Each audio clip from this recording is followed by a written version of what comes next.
پھینکنے کے بعد امریکہ میں سرچ ہوئی ہے، انہوں نے پکڑ لیے شیعہ کہ آپ پانی گندا کرتے ہو، تو انہوں نے کہا جی ہم تو اپنے امام کو خط لکھ رہے ہیں۔ انہوں نے غوطہ خور چھوڑ دیا، 3 گھنٹے تک کوئی چیز نہیں ملی، 3 گھنٹے تک غوطے مارتے رہے، غوطے، اتنی دیر میں تو ادھر سے لاش مل جاتی ہے، کئی گھنٹے تک ڈھونڈتے رہے اور اندر سے عریضہ نہیں نکلا۔ ایک مولوی کہنے لگا جی میں اس خط کو تب تسلیم کر لوں گا اگر کبھی شیعوں کو جواب آئے، مزہ تب ہے کہ کسی شیعہ کے گھر بھی کوئی تھوڑا سا آٹا گرے، اسے وہ کھولے، پیچھے امام کے خط کا جواب ہو۔ عباس کے عالم کی قسم، اس سے بڑی قسم میرے مذہب میں بنی کوئی نہیں، ہم اس امام کو خط لکھتے ہی نہیں جو جواب نہ بھیجتا ہو۔ جس کا عقیدہ ہو میرے ساتھ بولے، جس کا عقیدہ نہ ہو بے شک چپ رہے۔ آل محمد کی عزت کی قسم، ہم نے آج تک اس امام کو خط نہیں لکھا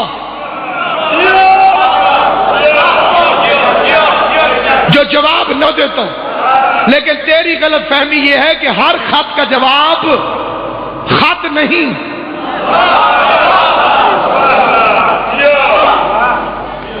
کبھی بھی ہر خط کا جواب خط نہیں ہوتا۔ مثلا میں ایک مثال دے دیتا ہوں، مثال کے طور پہ کوئی امام حسین کا ذاکر مجلس پڑھ رہا تھا، آپ نے نیچے سے اقبال شاہ جی نے چٹ لکھی کہ جی او قصیدہ سناؤ، جی تلے لکھا جی سید اقبال حسین شاہ ناروال۔ اب کیا ہوگا، ذاکر چٹ اٹھائے پڑھے، پھر پین منگے، پین ہے، پین آ جاوے جی، لکھے جناب سید اقبال حسین شاہ صاحب وعلیکم السلام، پیر مولا علی مدد، آپ کا خط ملا، پڑھ کے بڑی خوشی ہوئی، میں اپنے سوزیوں سے کہتا ہوں ابھی ڈائری کھولیں گے، وہ قصیدہ پڑھیں گے اور آپ کو سنا دیں گے۔ سارے ارد گرد بیٹھے ہوئے مومنوں کو سلام، بس سلام، اے پڑھا دیو جی۔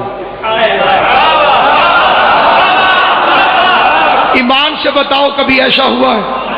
قبلے ایسا نہیں، قبلہ نے لکھا خط یہ قصیدہ پڑھو، اس نے خط پڑھ کے بسم اللہ جناب، اس نے قصیدہ پڑھ دیا۔ یہ قصیدہ نہیں، خط کا جواب ہے۔